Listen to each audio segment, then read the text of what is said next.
काय नक्की झालं, काय राज्यामध्ये भेटला होता, तुम्ही एक व्हिडिओ देखील शेअर केला, पण आता परत गुन्हा दाखल झाला, कुणावर गुन्हा दाखल झाला आणि काय कलम? मुळामध्ये मी बीडमध्ये असताना जो काही माधवी मंदार खंडाळकर यांचा व्हिडिओ त्यांनी रुपाली पाटील, तिची बहीण, तिचे भाऊ अनेक गुंड येऊन मारला, व्हायरल केला, त्यांनी तो डिलीट केला होता. तो डिलीट केल्यानंतर ज्या काही माधवी खंडाळकर, तिचे बंधू आणि माझी बहीण प्रिया सूर्यवंशी हे दोघंही या खडक पोलीस स्टेशनमध्ये होते. त्या दोघांच्याही काल तक्रारी PI साहेबांनी दोघांच्याही तक्रारी घेत होत्या आणि दोघांनी परस्पर एकमेकांच्या समजुतीने PI साहेबांना सांगितलं की आम्ही तक्रार मागं घेतो. ती तक्रार मागं घेत असताना PIंनी बहिणीचं शूटिंग केलं, म्हणजे प्रिया सूर्यवंशी पाटीलचं शूटिंग केलं, माधवी खंडाळकर यांचं शूटिंग केलं, त्यांचं स्टेटमेंट घेतलं आणि दोघांच्याही तक्रारीत एकमेकांनी मागं घेतल्यामुळे तिथे तो विषय संपला. माधवी खंडाळकर यांनी तो जो काही दुसरा व्हिडिओ दिला तो तुमच्या सगळ्यांच्या समोर आहे आणि अचानकपणे जर परत ती महिला दुपारी येते आणि परत गुन्हा दाखल करतात. आता मला वाटलं जर परत गुन्हा दाखल केला असेल आणि जर त्याच्यामध्ये माझं नाव आहे असंच मला मीडियाचे जे आमचे सहकारी बंधू बाईट घेत होते त्यांनी सांगितलं रुपालीसह 4 जणांवर अटक, गुन्हा दाखल, म्हणून मी स्वतःला अटक करून घ्यायला आले की मला तुम्ही अटक करा, कळू द्या तर ना की कशासाठी आणि किती कायद्याचा हा पोरखेळ लावलेला आहे. एक व्यक्ती महिला मारलं स्वतःचाच तो लाल चेहऱ्याला चेहरा ते प्रक्त होतं का कुंकू होतं का पाणी होतं, आता ते तपासात सगळं बाहेर येईल. यावर कोणाचा दबाव आहे असं वाटतं का? कारण काल तक्रार घेतली नाही, काल दाखल केला नाही, तुमच्यावर दाखल आहे का? माझ्यावर गुन्हा दाखल नाहीये, पण माझ्यावर त्यांनी गुन्हा दाखल करावा. कायद्याचा जर दुरुपयोग करायचा तर काय मी कायद्याची लढाई माझ्या फॅमिलीवर जर विनाकारण खोटा गुन्हा दाखल करत असेल आणि आमच्या लोकांची सुद्धा तक्रार काल घेतली नाही तर आज त्यांनी ज्या पद्धतीने येऊन गुन्हा दाखल केलाय तर जो गुन्हा माझ्या बहिणीने मागे घेतला होता समजुतीने तोही गुन्हा दाखल करून घेणं त्यांचं काम आहे आणि तो गुन्हा मी दाखल करून घेता. तुम्ही आतमध्ये आल्यानंतर रुपाली चाकणकरांचं नाव घेतलं, त्यांच्या दबावामुळे हे सगळं काय विषय आहे रुपाली चाकणकरांचं नाव का? रुपाली चाकणकरांनीच माधवी मंदार खंडाळकरचं प्रकरण घडवून आणलेलं आहे.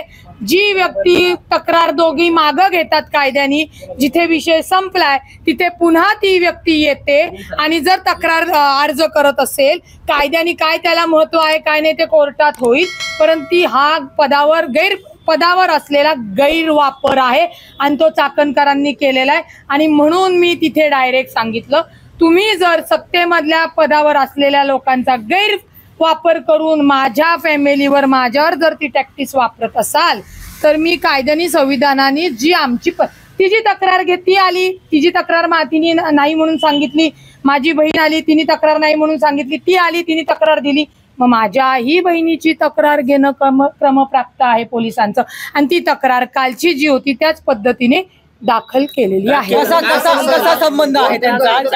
तुम्हाला काय पुरावे आहेत? तुम्हाला काय वाटतंय की चाकणकर यामध्ये सहभागी आहेत?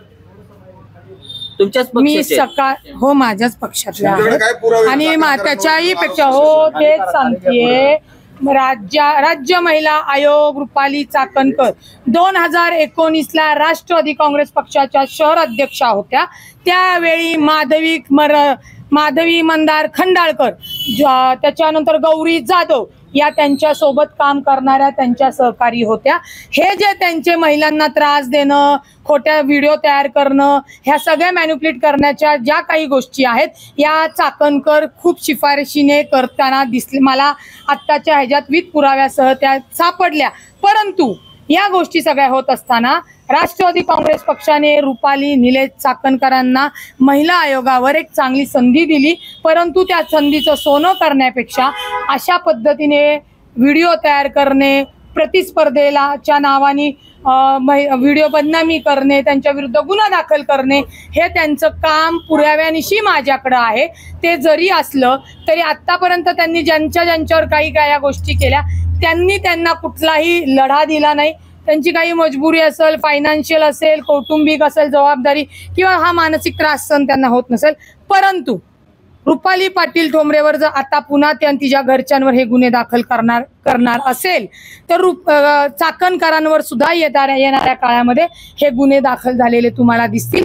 आणि मला रागच एवढा होता की ज्या पक्षात मी आहे, ज्याच्याशी माझ्या कुटुंबाचा संबंध नाही, आणि चाकणकर त्यांच्यावर जे काही त्यांनी आयोगाच्या अध्यक्ष असताना पीडितेवर केलेलं चारित्र्यहनन असेल, हगवणे कुटुंबात त्यांच्यावर जे तक्रारी झाल्या त्याचाही ब्लेम जर त्याचाही राग तो पक्षातल्या व्यक्तीवर, काम करणाऱ्या व्यक्तीवर जर काढत असतील तर मला वाटतं रुपाली चाकणकरांना रुपाली पाटील ठोंबरे अशा गोष्टीला भीक घालत नाही. त्यामुळे आता त्यांनी हे सुरू केलेलं वॉर हे संपवणार रुपाली पाटील ठोंबरे.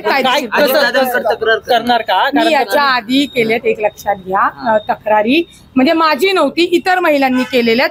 मी कायदेशीर गुन्हे दाखल करते ना, माझ्याकडे आहे ना. दादा लक्ष देत नाहीत का मग? दादा लक्ष देतात.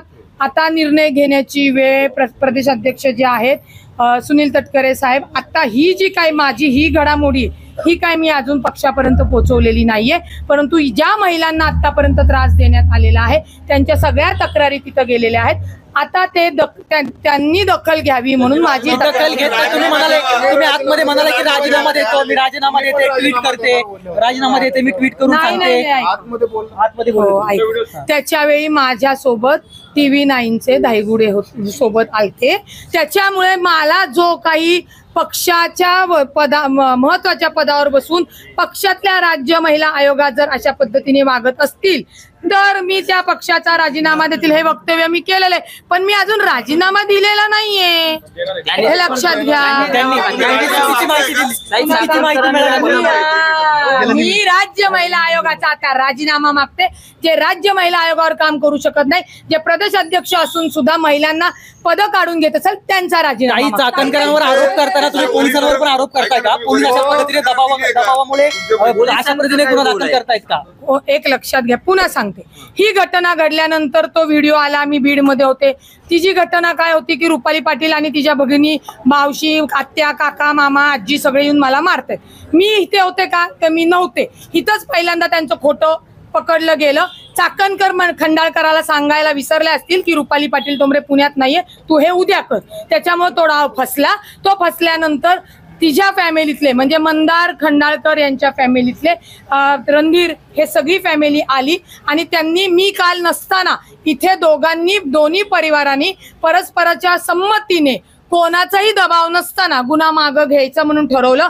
माझी बहीण गुन्हा मागं घेत नव्हती, कारण का माझ्या बहिणीला मयूर रणधीर आणि मनीष रणधीर यांनी अक्षरशः नको त्या जागेवर बुक्की मारून धक्काबुक्की केलेली आहे, लज्जा उत्पन्न केलेली आहे. मी तिथनं माझ्या बहिणीला या खंडाळकरांच्या फॅमिलीवरनं सांगितलं की झालेला विषय ती मागं घेतेय, तूही मागं घे, मी पुण्यात आल्यावर हा विषय बघते. विषय हा संपल्यानंतर आज पुन्हा मला वाटतं माधवी मंदार खंडाळकर आल्या आणि त्यांनी काय आता ती सूत्र कुठं हल्ली ती मी आता शोधून काढते. माझ्या चिडण्याचं कारण तेच होतं. पण हे पोलीस का सहभागी होत आहेत? महिला आयोग चाकणकर दबाव टाकलेला असं वाटतंय का? रुपाली चाकणकरांनी दबाव टाकल्याशिवाय आत्ताची संपलेलं प्रकरण परत फिर्याद घ्यायचं म्हणजे संशयास्पद आहे. सोडून द्या, मी राजकारणी म्हणून एक वकील म्हणून विचारते की ज्या तुमची आणि माझी तक्रार जर मिटलेली आहे. असं का करतायत? वरिष्ठांना तक्रार दिली का तुम्ही? मी आता वरिष्ठांना तक्रार देणार आणि ते अन्याय नाही करते. चाकणकर जळतायत, त्यांना कामाने सिद्ध होता येत नाही.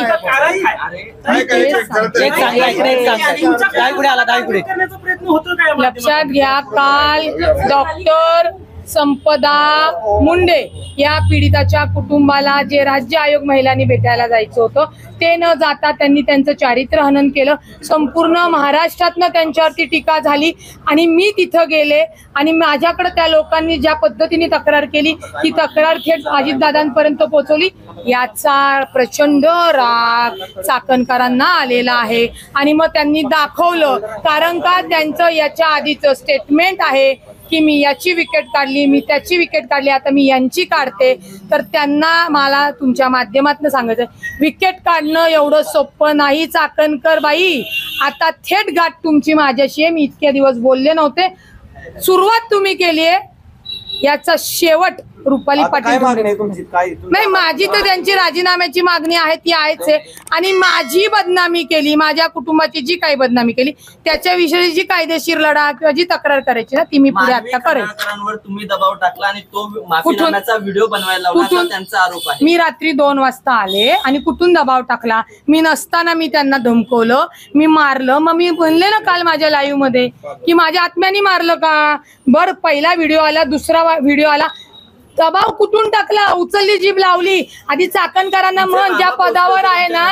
हा, तुमचे मामा पोहोचले होते. बर, माझे मामा आत्या काका त्यांच्या घरीच पोचायला बसलेले. पण पोलीस अधिकारी पण जबाबदार आहेत ना, त्यांनी का दबाव स्वीकारला? मग कुणी? तुम्ही आता जर विचारायला पाहिजे कुणी? ना.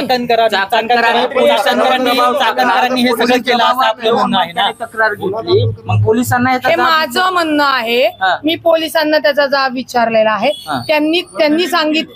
त्यांनी सांगितलं की त्यांनी दोघींनीही काल जी काही तक्रार मागे घेतली त्याचे लेखी सगळे डॉक्युमेंट्स त्यांच्याकडे आहेत, तेही मी त्यांना मागवलेत. आणि त्या आल्या आणि त्या आल्यानंतर कोण माधवी खंडाळकर अचानक आल्या आणि त्यांनी मला गुन्हा दाखल करायचं म्हणल्यात. मग आमचाही गुन्हा दाखल करायचा मी आता त्यांना म्हणलेली आहे आणि गुन्हा दाखल करून घेतलेला आहे. त्याच्यामुळे आता माधवी खंडाळकरनी जो आमच्यावर खोटा गुन्हा दाखल केला त्याच्या विरोधात कालचा जो आमचा खरा गुन्हा होता तोही मी रजिस्टर केलेला आता किती जणांवर तुमच्या विरोधात म्हणजे किती जणांना गुन्हा दाखल आहे तुमच्या कुटुंबातले? कोण कोण आहे? 4 जण कोण? बहीण, मावशी, 2 बहीण आणि मावशी. नेमका हा म्हणजे दोन्ही विषयाची सख्या सुरुवात कुठून झाली? नाही, नेमकं नाही, त्यांनी ही नाही, पोस्ट का केली? त्यांनी ही पोस्ट का केली तुमच्या विरोधामध्ये? आणि कुणी? माधवी खंडाळकर यांनी एक फेसबुक पोस्ट केली होती. अजित पवारांना सांगितलं होतं त्यांना पक्षातून काढून टाका, असं काय काय लिहिलं होतं त्यांनी. हे सगळी सुरुवात कशी झाली होती नेमकी? ही सुरुवातच नाही, सांगते काय. 6 वर्ष झालं माधवी खंडाळकर आणि माझा संबंध नाहीये. अचानकपणे जेव्हा जी प्रेस झाली चाकणकरांची फलटणमध्ये आणि त्यातनं बडे मुद्द्याच्या ह्याच्यात जे काही शो झाला त्याच वेळेला माधवी मंदार खंडाळकर यांची पोस्ट आली. ती मला ऍड नाहीये, ती त्यांच्या अकाउंटवर आहे. तिने 10 मिनिटांनी ती डिलीट सुद्धा केली. हेच धंदे चाकणकर करतात. असो, कायद्याचं नॉलेज मी त्यांना आता खूप चांगल्या पद्धतीने देईल. आणि या लढाईमध्ये आता चाकणकर यांच्या अत्यंत समोरासमोर मी आहे. त्यांनी ज्या इतर महिलांना त्रास दिला ना, तर रुपाली पाटीलला त्रास देऊ शकत नाही. आता तुम्ही त्रास सहन करायचा. केलेला चाकणकरांनी आतापर्यंत माधवी मंदार खंडाळकर, मयूर रणधीर, मनीष रणधीर यांच्यावर गुन्हा दाखल केलेला आहे. चाकणकरांचे आतापर्यंत जे काम आहे झालाय. ताई, समाधानी आहात म्हणजे आता? नाही, आता सुरुवात झाली. आता पुढचं समाधान देखो क्या होता. ताई, चाकणकरांनी मग महिला आयोगाचं अध्यक्षपद घेतल्यापासून महिलावर अन्यायच केला का असं म्हणायचं का तुम्हाला? चाकणकरांनी हे न्याय देऊ शकते का? महिला आयोगावर येऊन महिलांचं शोषण, मानसिक, शारीरिक याच गोष्टी केलेल्या आहेत. त्यांना आयोगाचं महत्वच कळलेलं नाही. ओके.